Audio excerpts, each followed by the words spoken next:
North-East Students Organization Neso na shinduna Ngasi India ki Awang Nongpok state Khudingmakta Amuba machu ki Phiral amasung banner Sijinnaduna Black Day ki thouram Pangthoknakhre Manipuri ki oinasu Neso ga chatminariba mahairoi lup amana shinduna kaisamthong laisham nairakta protest demonstration amagaloinina Black Day ki thouram pangthokhi Panba yabadi kumja English ingani taramapanda Citizenship Amendment Act pass tawkhibagi mayukta kumja English ingani kungi December taramathoidagi chahi khudingi numit ase pangthoktuna lakmani thouram aduga mari leinana Neso ge Assistant Secretary General Wangjum Sanatomban hai mapan lebak singdagi kanglun kaina changsilakliba illegal immigrants singna lamdam asida irang thokhalakliba asisu Citizenship Amendment Act ka mari leinai ek asigi mayukta miyamna amato oina punna lebinabagi tangai fadabalai Nesogi Luching Makada, Hoziksu CAA gi Mayokta Supreme Court case Chathatuna Lairibani.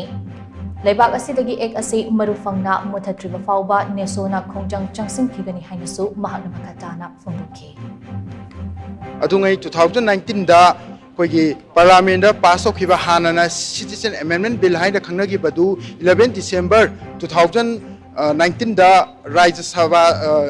Sabha da koigi Citizen Amendment ek on given asibu ekoi North-East Student Organization na hariba ek asibu yaning da phongdoktuna asi phawda koina 2020 dagi hawraga ngasi 2024 phawba Black Day hanumit asibu koigi leiriba tongan ba North-East pum state pum bada koigi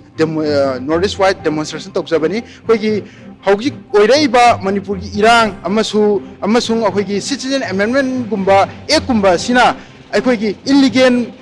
migrant kaya ama koigi dumping site oirapa North-East da maroina koigi Manipur da thoibasu akoina sonakan gi Citizen Amendment Bill na son da kanna si oppose tawringai manung sida Manipur da bawda koigi naron dagi changthalaiba Myanmar dagi narco terrorist adugi funding mayam tawrakanda koigi illegal migrants sing ngasi akoida separate administration tan salakpa tongan bu homeland am tan salakpa ko masi akoi lebak miyam ansung pun lemira bam sangi